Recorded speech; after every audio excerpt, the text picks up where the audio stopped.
Mi nombre es Eugenio Díaz Barriga Arceo. Voy a tratar aquí el tema de parametrización de curvas y superficies en el espacio, ¿sí?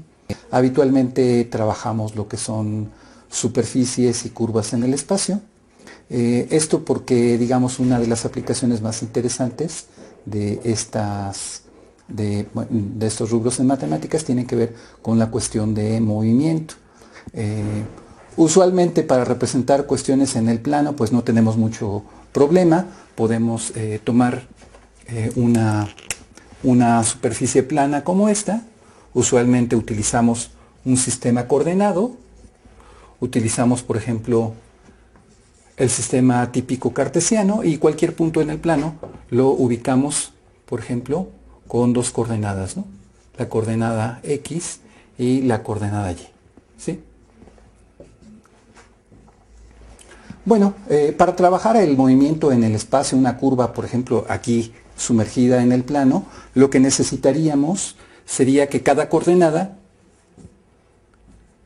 por ejemplo, dependiera de un parámetro. Usualmente el parámetro casi siempre es tiempo, porque queremos, por ejemplo, considerar que cada coordenada, digamos X y Y, pues es una cierta función del tiempo, ¿no?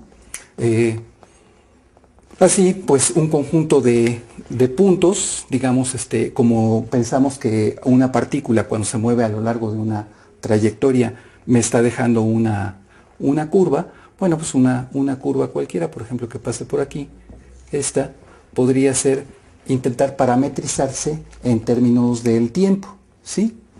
Si ya tenemos una situación, por ejemplo, en el espacio, pues ya solamente dos dimensiones, pues pareciera que son pocas para poder hacer una representación adecuada. Lo que hacemos es que de todas maneras vamos a representar en el plano digamos, la situación de la siguiente manera. Actualmente las tres coordenadas, digamos, consideramos dos de ellas todavía, por ejemplo, en el plano. Una tercera tendría que salir del pizarrón, ¿sí? Esa tercera la sumergimos, digamos, todavía dentro del plano de esta manera. Esta hay que imaginar siempre que sale del pizarrón. Y nuevamente, cualquier punto que esté en el espacio, por ejemplo, como este, pues debería de tener ahora tres coordenadas, ¿sí? Por ejemplo, cuando este se proyecta sobre el plano XY, el plano XY está aquí representado por estos ejes, ¿no? Y digamos el plano que está definido por esos ejes, y entonces aquí este punto se proyecta en este plano. Esto me daría las dos primeras coordenadas, X, y la altura tendría que ser, por ejemplo, la tercera coordenada, ¿sí? Esta recta sería paralela a esta, y entonces aquí teníamos la tercera coordenada.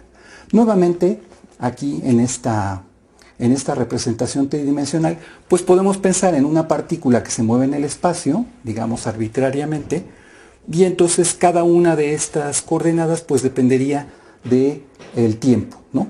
A un tiempo específico, la partícula se encuentra en una posición X, Y, Z específica también, y entonces tendríamos que X nuevamente sería una función del tiempo, Y otra función del tiempo, y Z, la tercera coordenada, también una función del tiempo, ¿sí?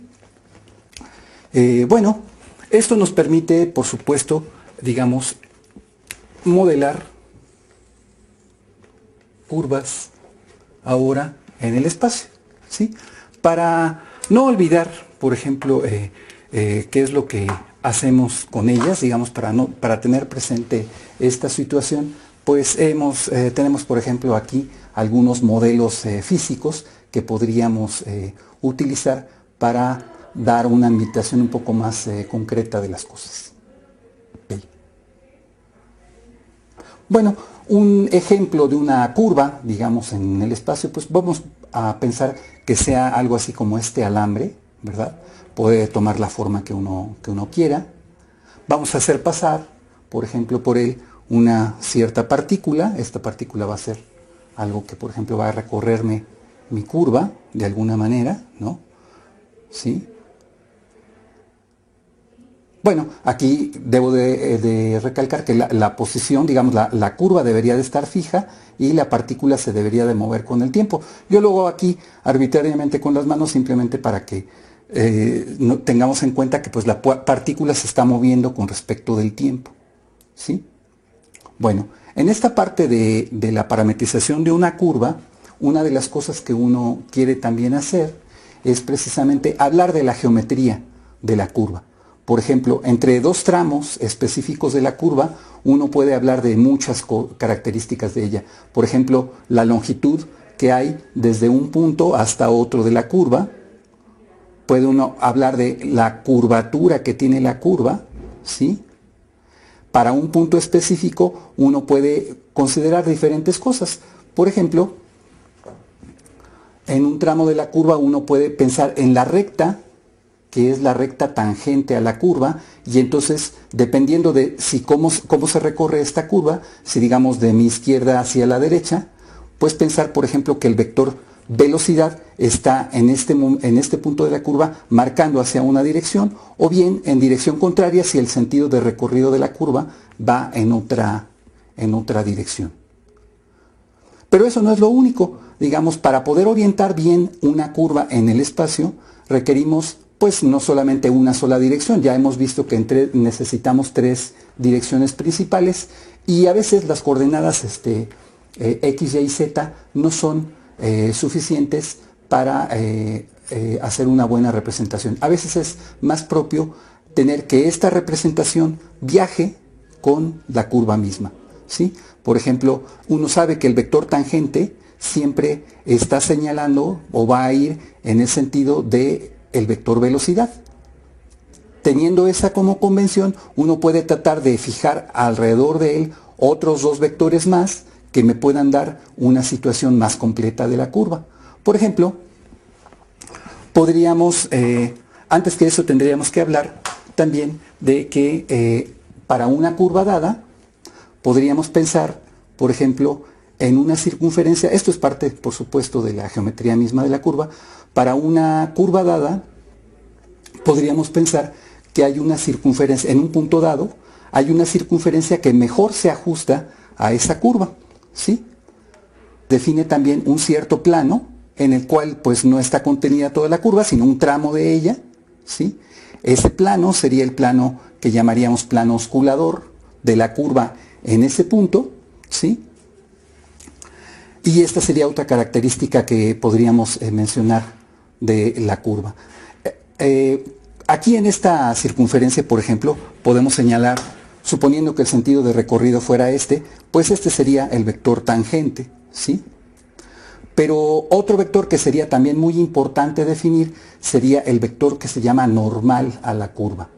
Ese vector también parte del punto de contacto y señala la dirección hacia donde está el centro de la circunferencia que llamaremos circunferencia osculatriz o la que mejor se ajusta a la curva en este punto.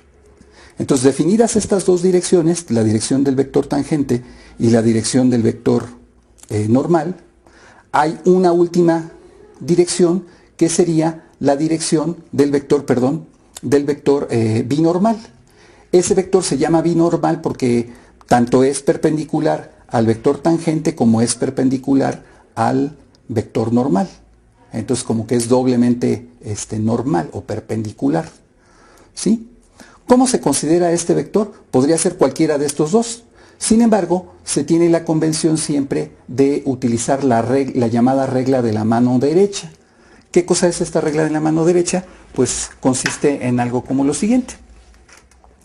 Si yo tengo el vector tangente en esta dirección, el vector normal en esta dirección, y giro del vector tangente hacia el vector normal, ¿verdad? El sentido de mi pulgar, ¿verdad?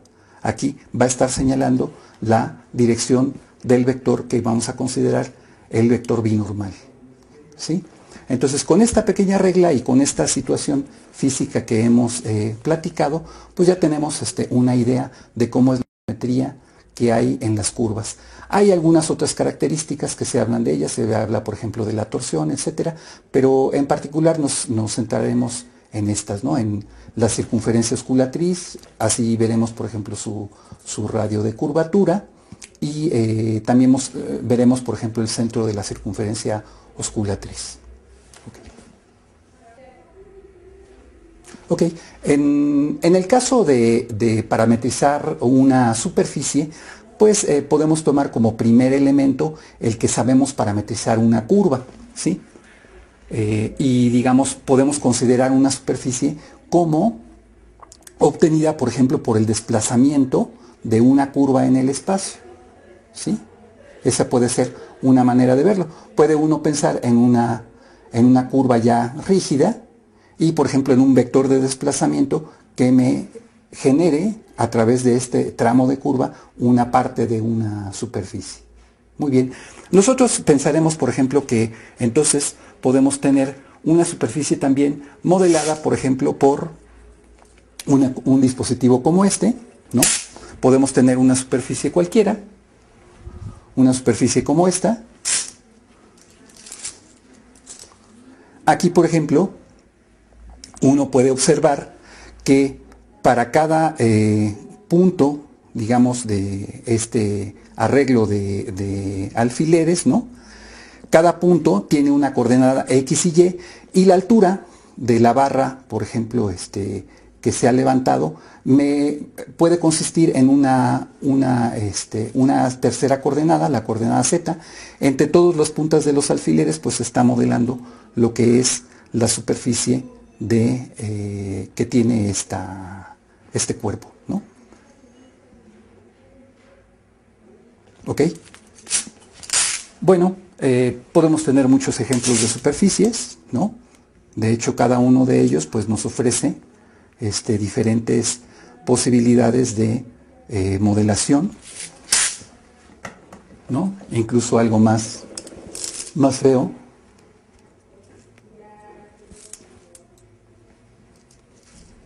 Perdón.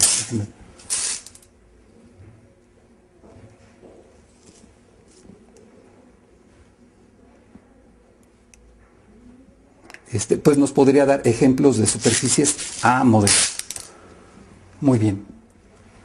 En este contexto, entonces uno se da cuenta que las superficies dependen en realidad de cada punto, digamos, de estos que constituyen la superficie, en realidad debe de depender de dos parámetros, ¿sí? Ahora, por ejemplo, para modelar toda una superficie,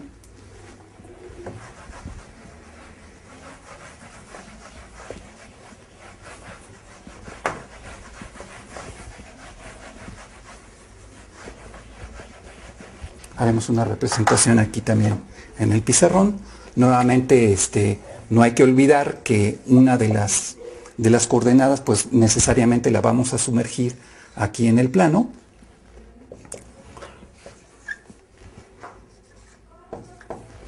Por ejemplo, podemos tener aquí una cierta superficie, ¿sí? No la voy a complicar mucho, aquí nada más para que se entienda. Este es, por ejemplo, los puntos, por ejemplo, que se han levantado. Aquí vamos a pensar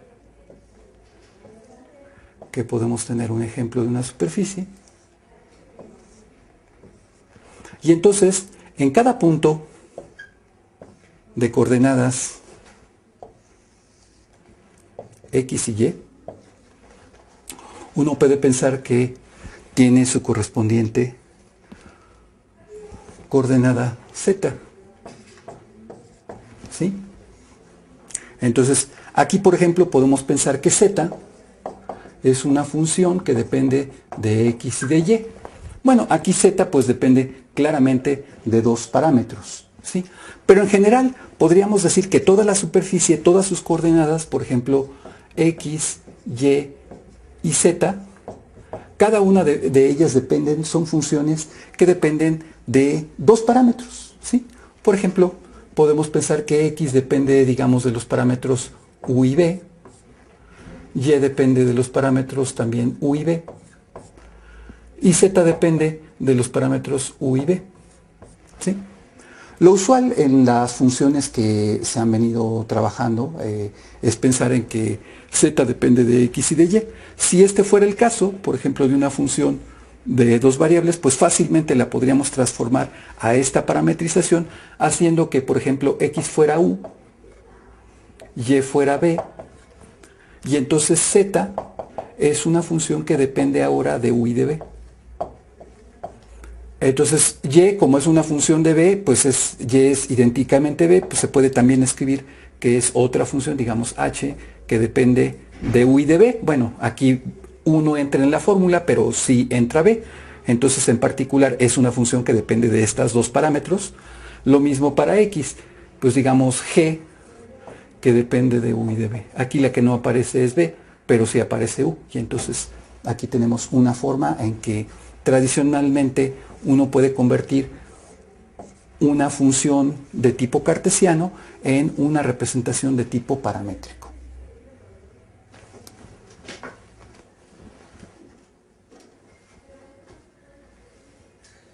Ok, vamos ahora a hacer una pequeña clasificación de lo que podrían ser las parametrizaciones, ¿no?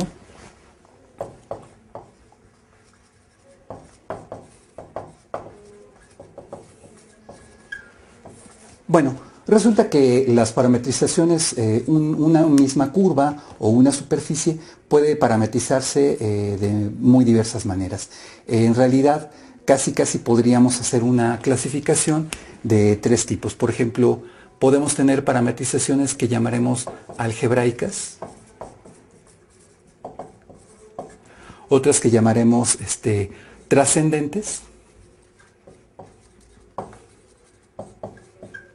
y otras que vamos a ponerle algo así como una mixta, en donde van a intervenir tanto parametrizaciones algebraicas como parametrizaciones trascendentes. ¿En qué consiste cada una de ellas, ¿no?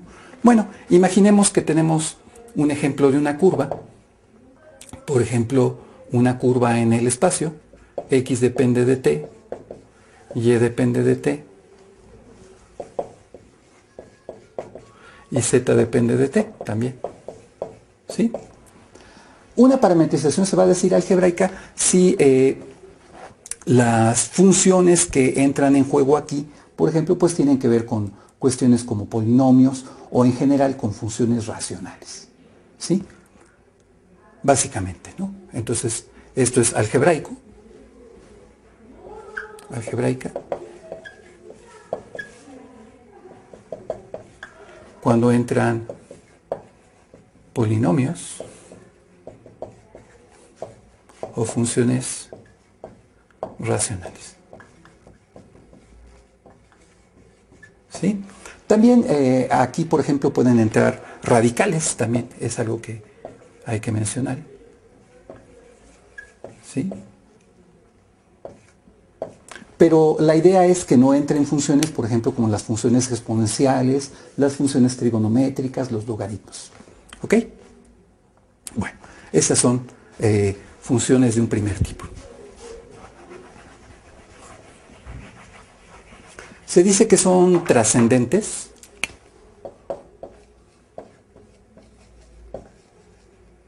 Trascendentes.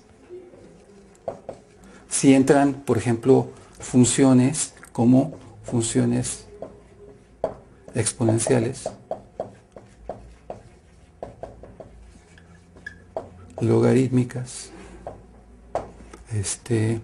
trigonométricas, por supuesto, y productos y cocientes de ellas, ¿no? Ok, bueno, y las mixtas serían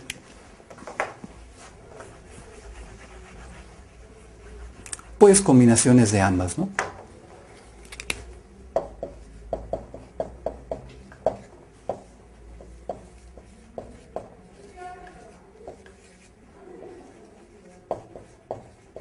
¿Sí? Usualmente en las parametrizaciones uno tiene la posibilidad de jugar con identidades algebraicas, trigonométricas o identidades que se dan en este tipo de funciones para que las parametrizaciones puedan resolverse más fácilmente y que pueda, digamos, modelarse mejor, digamos, más rápidamente, más sencillamente, la superficie o la curva de la cual se esté platicando. Para el trabajo en el plano, podemos utilizar una calculadora, en este caso yo estoy utilizando un emulador de una calculadora TI-92. En la calculadora, en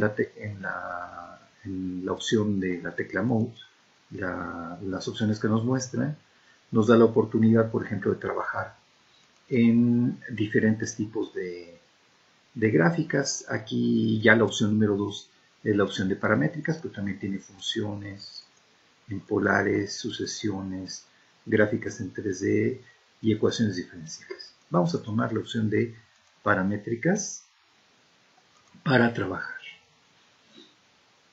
Aquí con diamante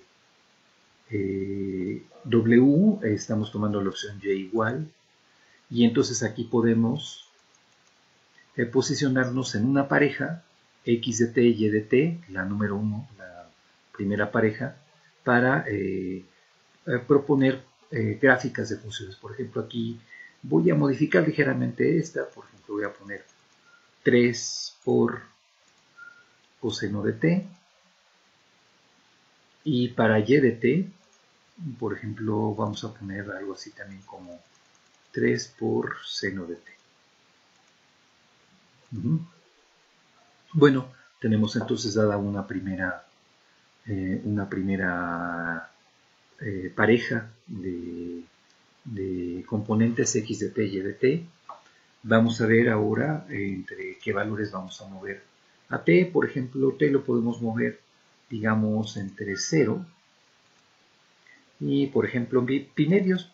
Pi lo podemos señalar utilizando la parte amarilla, entonces con seco y esta tecla, ¿sí? Tenemos pi y dividamos entre 2, ¿sí? Las X mínima y Y mínima mantengámosla con esta apariencia. X mínima de menos 10 a 10, Y mínima de menos 5 a Y máxima de 5. Ahora con estas características vamos a pedir que haga la gráfica correspondiente. Y vemos que aquí nos hace un cuarto de esta circunferencia. Vamos a modificar con diamante Window. Ahora vamos a pedirle que el valor de T máximo no sea pi medio, sino que por ejemplo sea segunda pi y nada más, por ejemplo. ¿Sí? Ahora vamos a pedirle nuevamente la gráfica.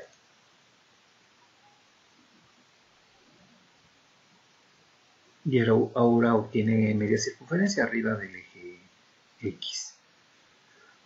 Bueno, esta sería una opción para explorar. Por ejemplo, podríamos modificar o dar otras gráficas. Por ejemplo, vamos a ver qué es lo que nos graficaría, por ejemplo, T al cuadrado, ¿sí? Y vamos a pedirle entonces ahora que haga la gráfica de la función. Entonces nos da esta parte de la parábola correspondiente. Está encontrándose precisamente en el primer cuadrante. Bueno, con ello mostramos lo que podemos hacer en 2 dimensiones. Para el trabajo en el espacio podemos utilizar un software como Cabri. Aquí tenemos ya un archivo trabajado. Podemos ver que, por ejemplo, aquí tenemos simulados 3 ejes de coordenadas que hemos numerado como 1, 2 y 3.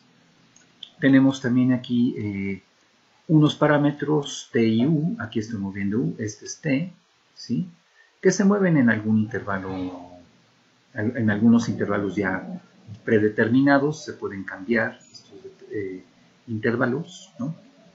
Aquí la idea sería, bueno, para parametrizar algo en el espacio deberíamos de dar expresiones para las coordenadas X, Y y Z. Por ejemplo, aquí Podemos parametrizar X como, por ejemplo, U por T o T por U.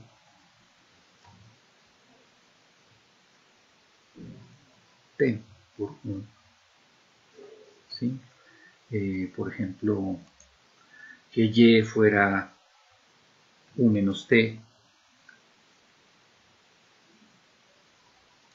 y que Z fuera T más 2 por U, por ejemplo. Podríamos solicitar que el software nos hiciera las operaciones. Por ejemplo, podemos pedirle aplicar esta expresión con este número para T y este número para U. Aplicar esta expresión con este número para T y este número para U. Aplicar esta expresión con este número para T, este número para U. Y estas coordenadas vaciarlas precisamente en este sistema de referencia. Por ejemplo, transferimos la coordenada, este número, al eje sobre este vector. Perdón, transferencia de medidas de este número sobre este vector. Esa sería la coordenada X. Transferimos este número sobre el eje Y. Esa sería Y. Y este número sobre el eje Z. Eso sería Z. ¿Sí? Vamos a alejar estos valores para que no se confundan con las expresiones.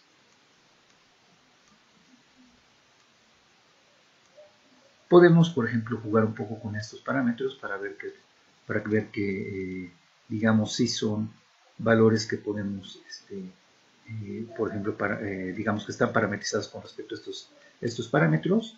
Podemos sacar, por ejemplo, el punto medio entre X y el simétrico central del origen con respecto a este punto medio, y ahora levantarlo la altura Z, otra vez punto medio entre Z y el punto que acabamos de obtener, y luego simétrico del origen respecto de este punto.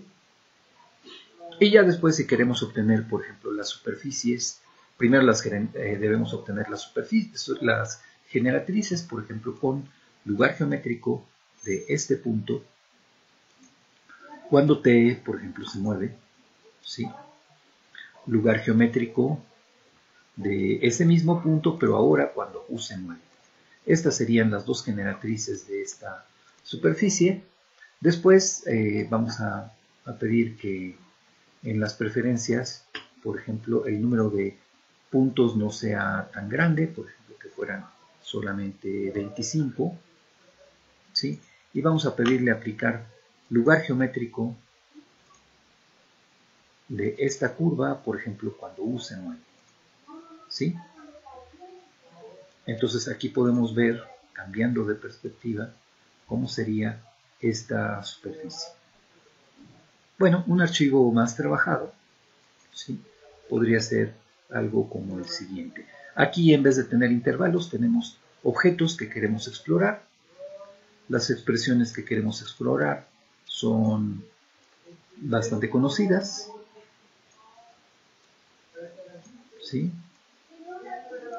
Aquí vamos a darle a expresión, la vamos a estirar para que se vea bien cuál es la forma.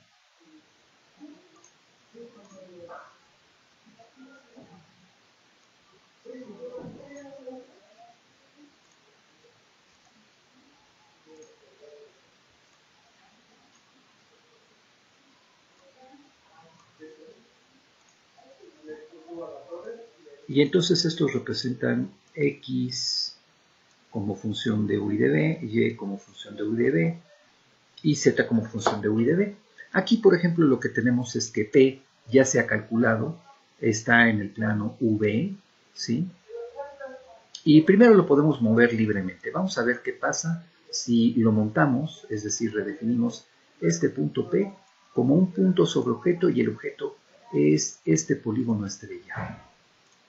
Entonces resulta que P ya no se mueve sobre todo el plano, sino se mueve sobre esta este polígono estrellado, y entonces aquí nos está representando un objeto que está en 3 dimensiones.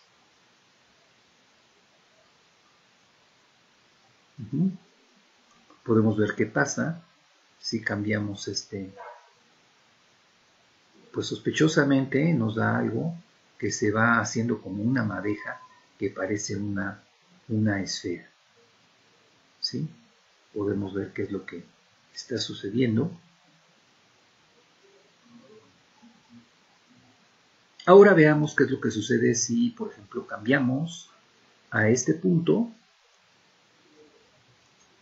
y lo hacemos que ahora se mueva sobre esta rejilla que tenemos preparada. ¿Sí?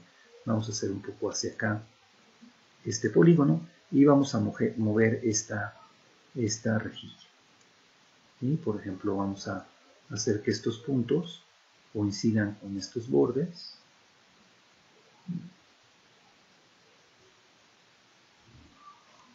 Por ejemplo, así.